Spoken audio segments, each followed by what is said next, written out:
Judge Judy slams Prince Harry's spare amid royal family drama.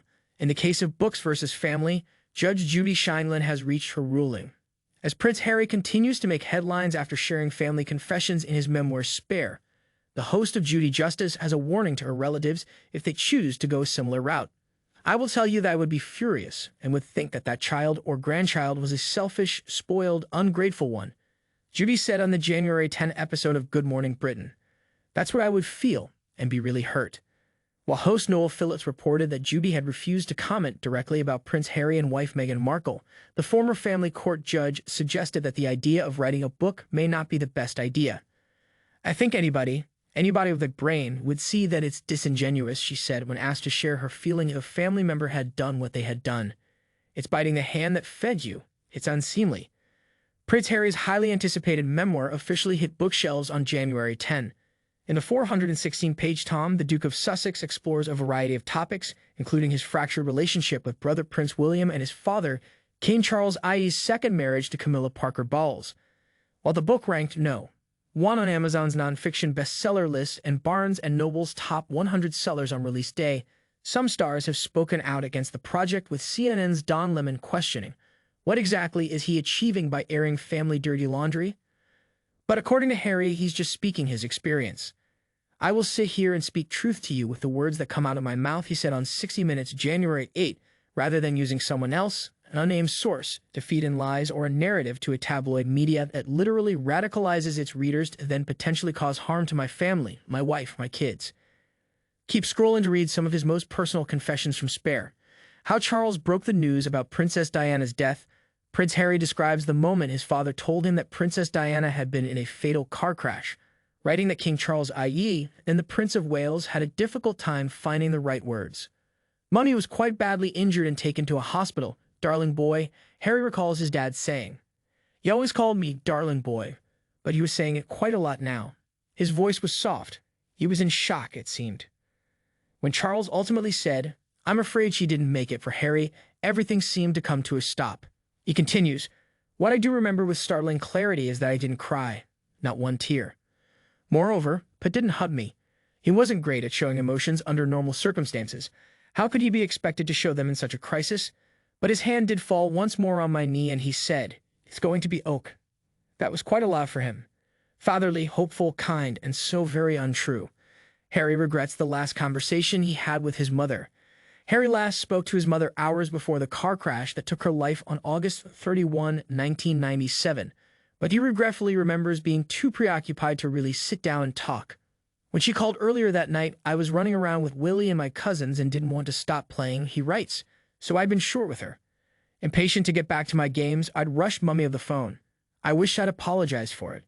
I wished I'd searched for the words to describe how much I loved her. I didn't know that search would take decades. The long walk at Diana's funeral. Amid differing opinions over whether Harry, still days away from his 13th birthday, and William, 15, should have to walk behind their mother's coffin in the funeral procession to Westminster Abbey, Harry recalls that another option was considered. Willie would walk alone. He was 15 after all, Harry writes. Leave the younger one out of it. Spare the spare. This alternative plan was sent up the chain. Back came the answer. It must be both princes. To garner sympathy, presumably. Uncle Charles, Spencer, Diana's brother, was furious. But I wasn't. I didn't want Willie to undergo an ordeal like that without me. Had the roles been reversed, he'd never have wanted me, indeed allowed me, to go it alone. And so both brothers made the 20-minute walk with their father, grandfather, Prince Philip, and their uncle. I remember feeling numb, Harry writes. I remember clenching my fists. I remember keeping a fraction of Willie always in the corner of my vision and drawing loads of strength from that. Most of all, I remember the sounds, the clinking bridles and clopping hooves of the 6 sweaty brown horses, the squeaking wheels of the gun carriage they were hauling. A relic from the First World War, someone said, which seemed right, since Mummy, much as she loved peace, often seemed a soldier, whether she was warring against the Paps or Pa. I believe I'll remember those few sounds for the rest of my life because they were such a sharp contrast to the otherwise all-encompassing silence. Harry cried when Diana was buried, but he still didn't believe she was dead. Even watching Diana's coffin being buried on the grounds of the Spencer family's Althorpe estate couldn't quite convince Harry that his mum was dead. He remembers as the flag came off and the coffin descended to the bottom of the hole that finally broke me. My body convulsed and my chin fell, and I began to sob uncontrollably into my hands. I felt ashamed of violating the family ethos, but I couldn't hold it in any longer. It's okay, I reassured myself. It's okay, Harry continues. There aren't any cameras around. Besides, I wasn't crying because I believed my mother was in that hole. Or in that coffin. I promised myself I'll never believe that, no matter what anyone said. No, I was crying the mere idea. It would just be so unbearably tragic, I thought, if it was actually true. He admitted to Anderson Cooper on 60 Minutes that he spent years telling himself that Diana had faked her own death. I just refused to accept that she was gone, Harry said in the January interview. Part of it was she would never do this to us, but also part of it maybe felt like this is all part of a plan. For a time, I believed she was alive, and then she would call us, and we would go and join her. Charles' strange sense of humor. Apparently, Harry's parentage was the butt of an ongoing family joke, and no one was immune from the unfounded speculation that Diana's on-time lover James Hewitt was Harry's real father. Pay liked telling stories, and this was one of the best in his repertoire. Harry writes, alleging his father would make jokes like, "Who knows if I'm really the Prince of Wales? Who knows if I'm you and your real father? Maybe your real father is in Broadmoor, darling boy." He'd laugh and laugh, Harry continues, though it was a remarkably unfunny joke, given the rumor circulating just then that my actual father was one of Mummy's former lovers, Major James Hewitt. One cause of this rumor was Major Hewitt's flaming ginger hair, but another cause was sadism.